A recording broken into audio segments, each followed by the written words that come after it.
लोग को बता दूं कि खेसारी के शो में हुआ है बवाल। पहले हुआ लाठीचार्ज और फिर हुई पत्थरबाजी। मुजफ्फरपुर में खेसारी लाल यादव के कार्यक्रम में भारी बवाल हुआ है। मुजफ्फरपुर जिले के गरहरा में आयोजित बाबू अर्जुन राय मेला में उस समय रण क्षेत्र में तब्दील हो गया जब भोजपुरी सुपरस्टार खेसारी लाल यादव के कार्यक्रम के दौरान भीड़ अनियंत्रित हो गई। पूर्व मंत्री और भाजपा नेता ने राम सुतराय द्वारा आयोजित इस मेले में इतनी भीड़ बिगड़ गई कि मेला में सुरक्षा गार्ड को लाठी चार्ज करना पड़ा। आप लोगों को बता दूं कि खेसारी लाल यादव को देखने के लिए क्षमता से अधिक भीड़ उमड़ गई थी। जैसे ही कार्यक्रम शुरू हुआ, प्रशंसक मंच के करीब जाने की कोशिश करने लगे। मेला कमेटी, सुरक्षा कर्मियों और ग्रामीणों के बीच मामूली कहासुनी ने जल्द ही हिंसक रूप ले लिया। देखते ही देखते ईंट पत्थर चलने लगे। हंगामे के कारण नेशनल हाईवे पर करीबन 4 घंटे तक यातायात पूरी तरह ठप रहा। घटना के कई वीडियो सोशल मीडिया पर तेजी से वायरल हो रही है। वायरल वीडियो में साफ देखा जा सकता है कि एक तरफ से सुरक्षाकर्मी भीड़ खदेड़ रहे हैं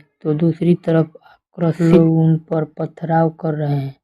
चारों तरफ अफरा तफरी का माहौल था और लोग अपनी जान बचाने के लिए इधर उधर भागे। एसएसपी ने कहा कि आयोजकों की ओर से बड़ी चूक हुई थी।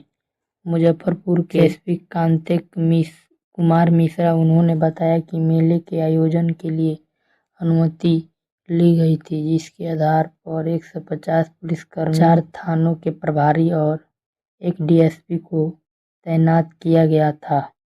हालांकि एसएसपी ने स्पष्ट रूप से आयोजकों और अव्यवस्था का आरोप लगा दिया। उन्होंने कहा, जब भी कोई बड़ा सेलिब्रिटी आता है तो भीड़ का जुटना तय है। मेला कमेटी और जनता के बीच हुई झड़प वीडियो की जांच भी की जा रही है। जो भी दोषी पाए जाएंगे उनके खिलाफ सख्त कानूनी कार्रवाई की जाएगी।